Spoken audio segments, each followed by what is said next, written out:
Speaking of the dogs, let's stick with them for just a moment here, Dan.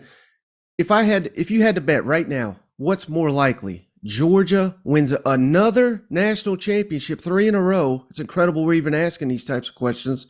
Or someone else wins the SEC next season. Which way would you go with that? Oh man, that's a tough one because I mean, let's just start with the second part first. To kind of build into my answer is, I mean, you're going to have a much improved LSU team now. Are they good enough to close that gap with Georgia? I don't believe I'm ready to get to that point, even with some of the losses that Georgia's going to have to sustain and the questions that have to be answered, including who's going to be your offensive coordinator next year and who's going to be your quarterback. Those are two incredibly important questions to answer.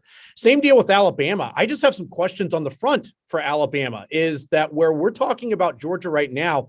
That's the way we used to talk about Alabama in terms of dominant line play on both lines of scrimmage. And they haven't had that really across the board for the last couple of seasons. So I think with all that baked in, I feel a lot more confident that I'm saying that Georgia has a really good chance to be a three-peat national champion because you see what the schedule is next season. I mean, the fact that they don't have to go to Norman, Oklahoma helps them out even more. What was it? The ESPN S&P rankings or whatever they call those, whatever the measurement is that they have for analytics, saying that I guess like their toughest game next year is going to be Tennessee. And I think they still gave them a 75% chance to go into Knoxville and win that game. So if you're getting that type of odds in terms of how people think that game's going to go, then, it shows you exactly the confidence that people have in your team. I think that the other wild card is going to be, does Kirby finally have that team? Now, this is what I mean.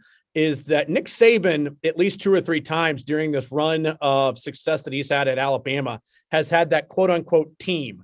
Maybe a little bit of entitlement crept in, maybe a little bit of, we don't have to do all these things. Look at all the returners we have. Look at all these guys.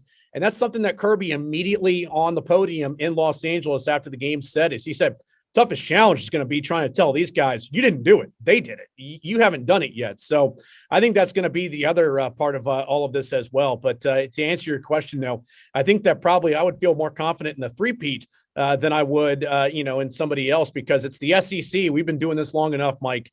Anybody can creep up and you just say, damn, I didn't see that coming.